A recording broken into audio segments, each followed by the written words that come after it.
February 4th, 2022. I'm watching the Channel 7 news, and it mentions something about starstruck, STARSTRUCK, and it follows this one man's journey, which I find so interesting because it's if you meet somebody famous, but it, again, for me, because I put everything in relation to where I am in completely alien to this whole human process. I mean, I'm watching the human version, but like, see, for me, because I wasn't involved in TV, I mean, by sector, by industry, by names, by career following, by social network, like that whole inroads that the humans took on some sidekick, like far into the dangerous part of the zodiac of the galaxy when they broke it. I functioned very differently than the average zero class human, I suppose. I'm watching this other gentleman, and I don't know if he's really zero class or not, because again, I never met the man, but he had met through his life, he was picked up by a superstar, being Clint Eastwood. That name I know, that face I know. And then he got to meet throughout his star-struck career a whole bunch of different superstars, I suppose you would say, in SUPERSTARS, or like at least superstars in household names, with urban and pop culture being whatever they are, between magazines, TV, cinema, that whole genre of setting oneself apart and making a brand of the name. So his story is very interesting because he says the names of the stars that he was blessed and gifted enough to meet. My whole thing is that I know for certain that there's been important people, not many, but just a few, as the world was doing some function, I don't know what, that almost surprise starstruck, I suppose. I mean, I think in my life, as I look back on it and seeing what universal signs and symbols they're throwing up on the teleportation device, I think I met some superstars, but they might not necessarily be pop stars or urban diction names. Perhaps in their sector they are. But I run the gamut, or the gauntlet, in this labyrinth of broken gala from inside. OAR has a song. It says, I say revolution and you say ja. Ja, ja, ja. Jason. That's a problem. But ja also means yes. So if I offended someone who was extremely famous and I didn't recognize them by face, if that was an insult, I sincerely apologize. But again, being held captive with very little, I mean, freedom to move, it's almost like a pilot in the cockpit, even though there's some form of consent because the passengers got on the plane. The passengers are able to walk around, but they really are held captive by the pilot, that the pilot's going to do the right thing and land the plane in the correct place. But while the pilot is driving that aircraft, the passengers are technically moving around or moving about in the cabin for that one flight in that designated space, but they rely on that the pilot showed up to work, knew what he was doing, and that he was in good health to get them safely from here to there. So while I'm able to get up and move about in this cabin like scenario, in this fallout shelter, it's posted as a fallout shelter, post World War One and Two. It's difficult because there's been no direction, no warnings given. Again, it's where I arrived at Crime Scene in Progress in 1978 after 1948 and whatever they didn't get accomplished in this area for whatever reason. So again, I know the people that come to visit, they just get genuine me, which is what's on this whatever. It's genuine, and I'm in silence. I'm in silence while I'm in front of you because I don't know who you are. I don't know your specialty, your trait, your talent. I don't know how to talk about it. I don't know how to congratulate you in your excellence of whatever your accomplishment was because I don't know anything about it. And then now I'm sitting in a resilient, which is recording my silence on my own behalf, for my own behalf, where there's nobody in a behest position at the moment, because if no human shows up in order to guide me, but there are these really excellent superstars that I just might not recognize by face only because they're not, I'm in a fallout shelter post-war. It's really where it's at. While civilization is going on and having what looks like this gigantic party, I have not been invited to this party for some reason.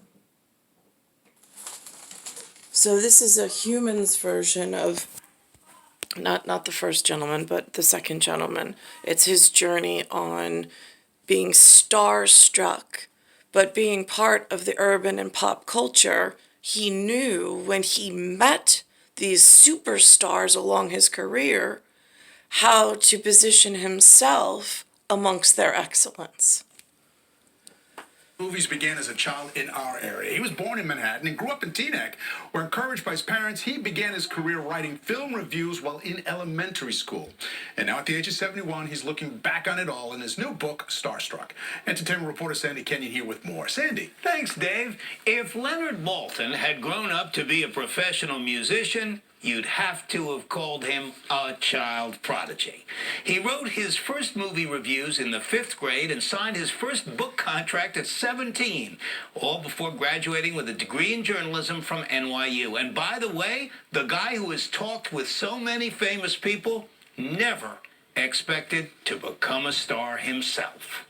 There are two ways to look at a movie, emotionally and intellectually. A really great movie grabs you on both levels. Leonard Maltin spent decades reviewing movies for Entertainment Tonight. Everything about it was a surprise. I never aimed at a television career. I never strived for that. It happened quite by chance. Happened when a producer saw him promoting one of his books. His new one is called Starstruck. Why did you choose that particular title? Well, because that's how I feel, Sandy. It's how I felt from the very beginning. What he calls his unlikely road to Hollywood. I don't began know when who he this saw gentleman Snow is. White and the Seven Dwarfs in Manhattan at the age of 4, and later laughed at the likes of Laurel and Hardy on television. TV in the early days was a living museum of movies.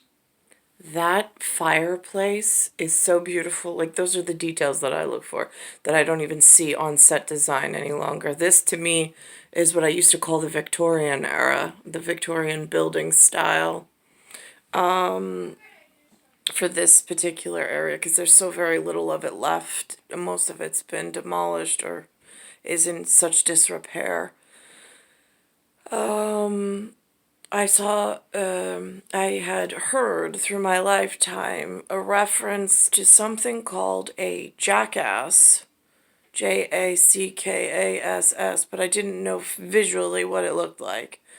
And today on the Drew Barrymore show, I guess that's maybe his pseudonym or a ghost, not Ghost Rider, because, or maybe, I don't, alias perhaps? I don't know what they call that form of labeling, self-labeled or not, or like actors, whatever, whatever name they go by in the AKA district of whatever. But he called himself Johnny Knoxville, JohnnyKnoxVille. I looked at his face for, like, as if I was going to paint him, which I can't by hand, on a portrait, and he looks very familial.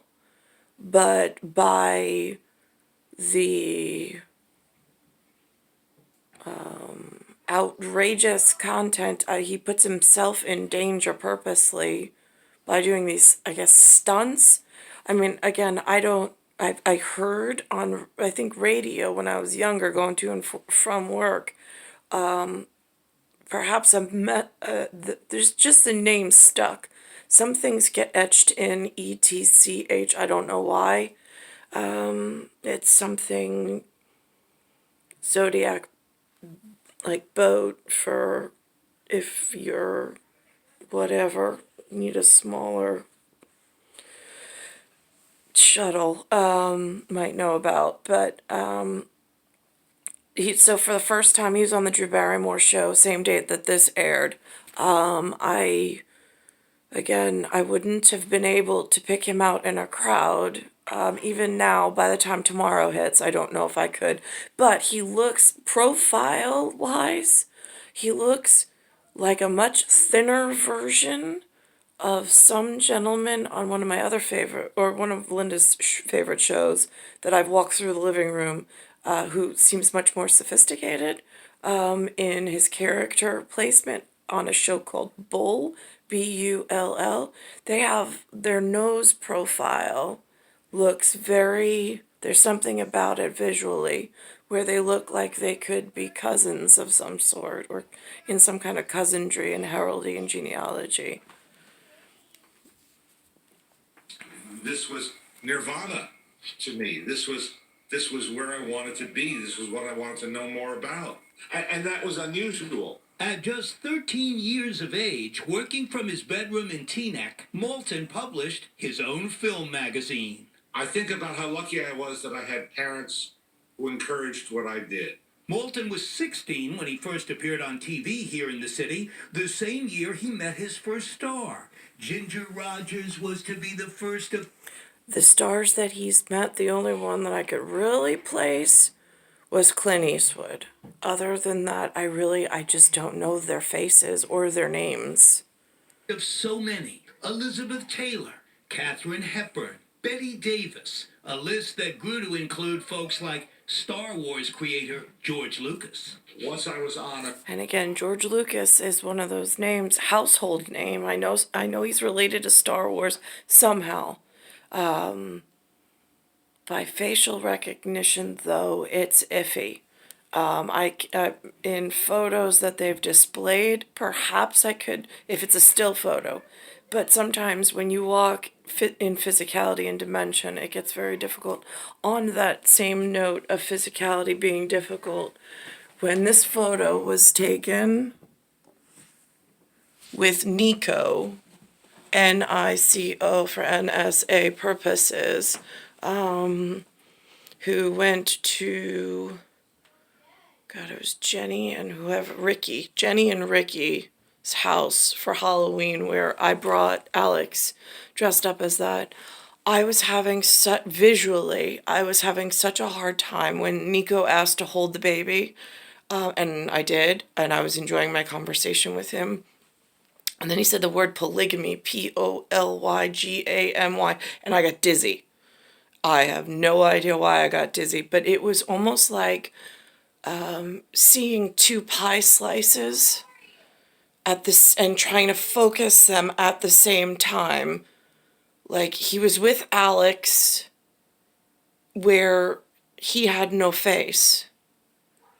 And I couldn't focus on his face through wherever I was in psyops dimension. I mean, like, again, I don't know. I mean, I could see him standing in front of me. I could feel me drawn to him. I knew I wanted to be closer to him. And I knew he had Alexander, which was like, please don't leave me here and take me and him with you. But Yason was somewhere in the whatever with, I think Peter was there. And I think there was a photo taken of the three of us. Sweetpea and the Nico and Nicole. Before he had to leave, and I don't even know how he left. I don't know if I walked in another room and he just left. I'm not quite sure how that worked. But I was having trouble focusing on the sounds he was making. There was a time delay between when my ears ekula, and then when the thought pattern, it was not waving properly for diagnostics, for me to actually have cognition of what he was saying. Because he would say, and I'd say, could you say that? I'm sorry. I'm trying to pay, again, I try to pay attention, but sometimes it really, I mean, it's the outer extrinsic values in irrationality outside of my human intrinsic envelope of skin and where I am in geospatial and with the origamic whatever throwing different, like, I don't know, I don't even know, I mean, like, it shouldn't be allowed at all. I should have went and left that day with him holding the baby, with him by his side, and gone to wherever safety exists for my kind, and left Yason and Yason, whatever. But I don't understand why this keeps happening and existing this way, where I'm left in complete harm's way, and why Yason now has custody and has Alexander in his possession, and I have no access to Alexander unless Benjamin brings him over. On a major national television show, doors opened that wouldn't have been open otherwise. And that has led to a rich and very rewarding life that began right here in the city. His memoir is a fun read for film fans, but it's also a story about how one guy from our area used all that it has to offer to his advantage. And it's got a message for parents, too. If your talented children show special interests, encourage them. Dave, Laura? Good advice, and I can't wait for your book to come. Exactly what I was thinking. I actually saw something on a different station which was very interesting, and it was in that Olympic bubble that some of the, I don't know if you call them contestants, participants, I don't know the word.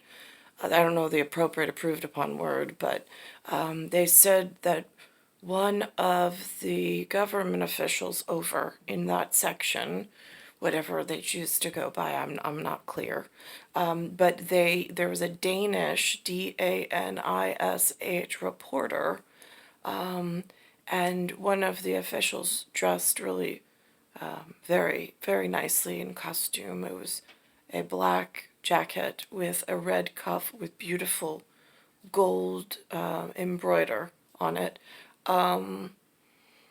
He